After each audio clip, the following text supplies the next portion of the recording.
For the second part of lesson 5.1, now we're going to look at solving some trig equations. We're going to be able to use some of those identities that we learned in the first part of this lesson. So here's just one that they wrote out, and then we'll try a couple on our own. So they're saying solve for x, or find all the values of x within that interval right there. Guys, pay always super close attention to these little details like this, because it can really affect which answers you keep or not keep within your solution set. So in this case, it's from 0 to 2 pi. They are including 0, but not including the 2 pi, right? It's everything up to 2 pi. So that's what we're going to keep in mind. So we are solving this equation right here. So sine of x cubed over cosine is equal to tangent. So here's the original equation that we're starting with. And this is where we're just going to start working on some techniques that we can use to simplify things before we really even get a chance to solve it. So one approach to this is I notice this is sine over cosine. I know tangent is sine over cosine. And so the first thing that we're going to do is replace our tangent with sine over cosine. And now on this one, if I multiply both sides by the cosine of x, I can cancel out the denominator, and I'm simply left with that information right there. So as I subtract the sine of x over to the left, I now get this equation. We're going to factor out the sine of x as our greatest common factor. So here's what we got left.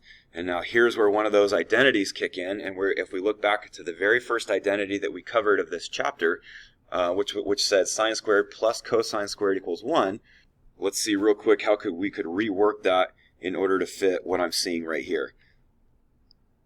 I'm going to abbreviate. So sine squared plus cosine squared equals 1.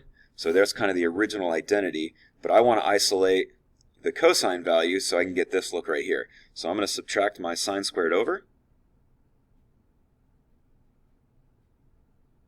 But now we'd still look at that and say, wait a minute, that doesn't fit the order, right? This is 1 minus, this is minus 1. So remember our little trick that we can use to flip the order is to simply factor out the negative. So I'm going to factor out the negative. Now I can write it as sine squared minus 1, which now fits that description, right? So if I divide the negative over to here, now I can say sine squared minus 1 equals the negative cosine squared of x. So that's what they subbed in right here. And now just like any factoring problem, or like any quadratic problem that you've done in the past where you factored it, we know from here all I have to do is set my factors equal to 0 and solve each one individually. So if I said the sine of x equals 0 and negative cosine squared of x equals 0, right, I'm setting those guys equal to 0. Of course, the negative at this point could divide over and go away. And so now all I have to figure out is, okay, the sine of what angle is 0 and the cosine of what angle is 0. So if we look back at our unit circle,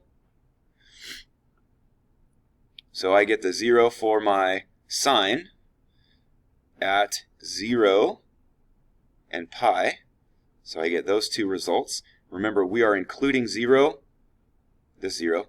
We are including 0, but we are not including 2 pi. So I'm not calling this 2 pi, I'm calling it 0 because of the domain that they gave us. So we're keeping those two answers for the sine value. We also said the cosine of what angle is 0. Well, right here we have at pi over 2. Would fit that description, as well as 3 pi over 2 would fit that description. So here's something we got to be super careful of. We just took a look at the results for that, and we were coming up with 4 answers, right? But as always, if I look back at the original equation right here, you guys see how my cosine value is in the bottom of a fraction? Well, if I have a 0 result for him, right, that would make our original equation undefined. So we cannot keep the answers that would produce a 0 on bottom of our fraction, right? So the fact that cosine of x equals 0, we can't keep the answers that came from him because that would make this undefined, right? So we're only going to keep the answers that came out of our sine function within the given interval, which were those two guys right there. So a lot of things we got to be careful of as we're simplifying these guys. Here's one thing you can't do, because I get this a lot. And here's something you got to be careful of. The one thing you don't ever want to do on these is get rid of functions. So when I go back to this, you'll notice how we factored out the sign, and so I'm keeping all of my information. Oftentimes I'll have students say, well, let's just divide everything by sine of x and just shrink down the terms. Right? So this becomes sine squared, this becomes 1, that's still 0, and then we'll go from there. Well, the problem with that is if you get rid of your x's, you're getting rid of answers oftentimes. So you should never just divide through and get rid of your x's because you might be getting rid of some of your answers. So instead of getting rid of them, we're just factoring it out, and that way I'm keeping all the information to make sure I'm getting all the answers covered. So we're going to try 2 of these guys on our own, just to try to give you some different looks. We'll start with number 15 up here. So as we're solving that equation, let's just isolate our sine function. So if we divide 4 over to the other side,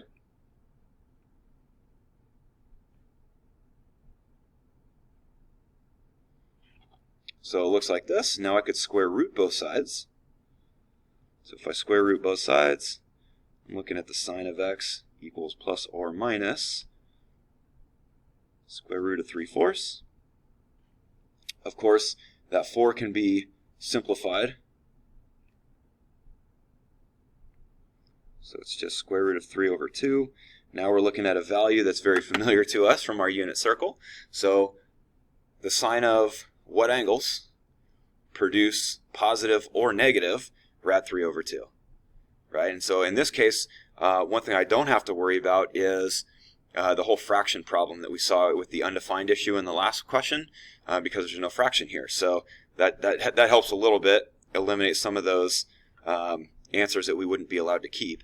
But what angles produce positive or negative rad 3 over 2 within this domain? So if we look at this, my sines are my y values. So at pi over 3, I have a winner. At 5 pi over 6, we have a winner. At 7 pi over 6, we have a winner. And we got another one over here at 5 pi over 3. So there's 4 answers to this one that we would be allowed to keep because they all fit the description and they're all within the domain that they gave us. So you would write out all 4 of those as your answer for that problem. Let's jump over to this guy. Again, here's someone similar to the one that we just saw up above. As I'm seeing cosine over sine and I see a cotangent over here, I'm recognizing that I know cotangent is cosine over sine. So that's definitely something I want to apply.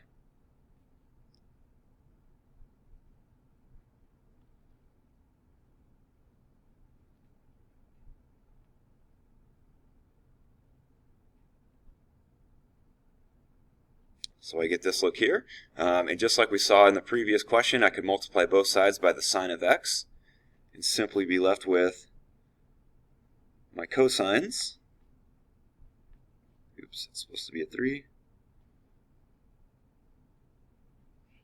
So we're going to subtract this guy over, get these guys onto the same side.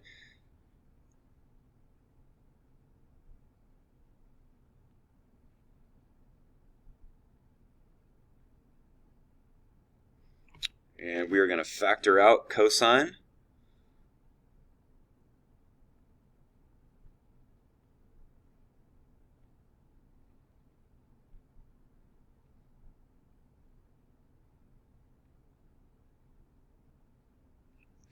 Right.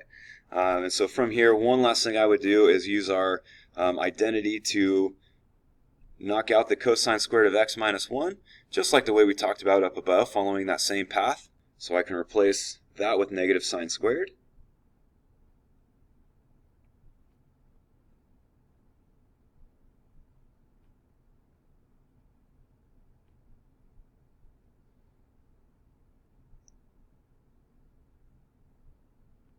Alright, so then just like we did up above, I'm going to set each one of those factors equal to 0 and solve them separately. Well, let's save a little bit of time on this and recognize we have the same issue that we saw up above, where I cannot keep the sine values that give me a 0 result, because that would make this undefined. Right? So I can get rid of this whole piece and only focus on the cosine of x equaling 0. So what cosine angles give us a result of 0? So we're seeing that take place at pi over 2 and at 3 pi over 2. So those would be our only 2 valid solutions for this one. So let me give you a couple last examples to finish this off, just trying to give you as many looks as I can. So we're going to solve this guy. So one of the things I brought up earlier in the year was using this idea of U substitution in order to make an equation look more friendly and more in terms of how we're used to seeing it. So for example, on this one, notice on this one I can just go straight to factoring because this doesn't equal 0, it equals 1. So just like a basic quadratic, I would want this to equal 0 before I try to solve it. The problem with doing this with trig functions is when you put the trig function in there instead of just x, oftentimes it can be a little tough for us to see exactly what we have going on. So for this one, I'm actually not going to use U substitution. I have another idea that I think will be maybe a little simpler for us. So for this one, instead of writing out the whole function, what if we just wrote the letter s? All right, so it looks a little more just like a basic variable.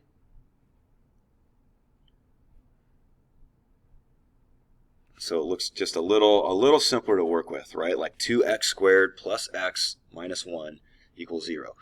So this might just look a little easier than writing out the whole thing, right? So I'm basically just solving a quadratic. So you could solve this by factoring. We could quadratic formula, but we're just solving for s or the sine of x, right? And so that's what we're doing on this one. So I would probably factor this one. So I'm going to write those as, we would have s plus 1, and we would have 2s minus 1 equaling 0. And so now that I've broken it down and simplified it, just like a basic quadratic, this is where I would kind of put it back into my normal terms. And I'm going to say the sine of x plus 1 equals 0.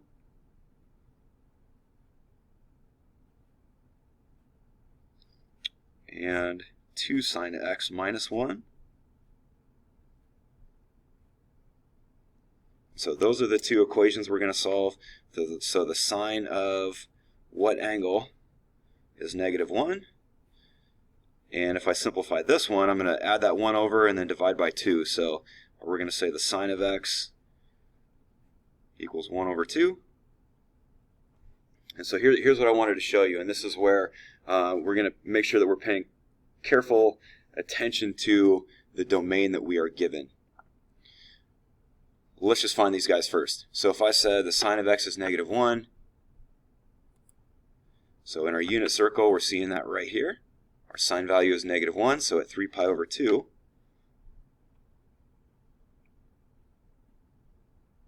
is one of our solutions. The other one was the sine of what angle is 1/2.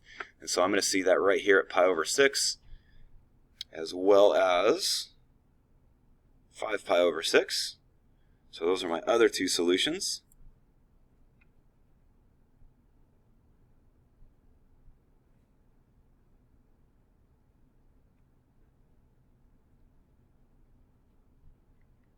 So we have three solutions, and here's where you always want to make sure you pay close attention to the domain that you're given, because it could be anything, right? The way they write this domain could be anything. So if we had the case where I showed you at the beginning of the lesson, where maybe they only want the answers from 0 to 2 pi, right? So if I was going to find those solutions, then these are the three solutions I would keep. All of those fit that description.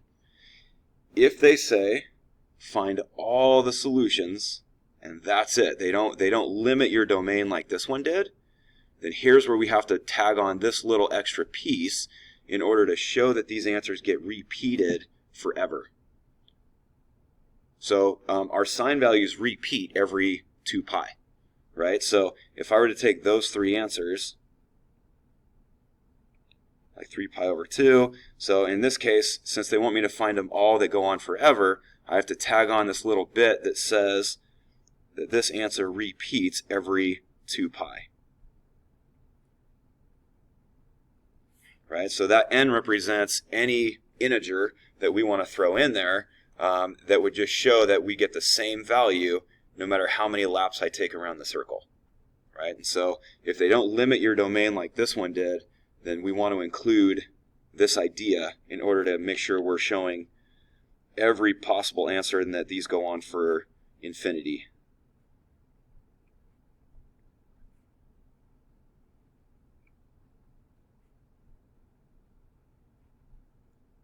So pay attention to these kinds of directions so that we know sort of which way we should be writing our answers for these guys. But that is it for part 2.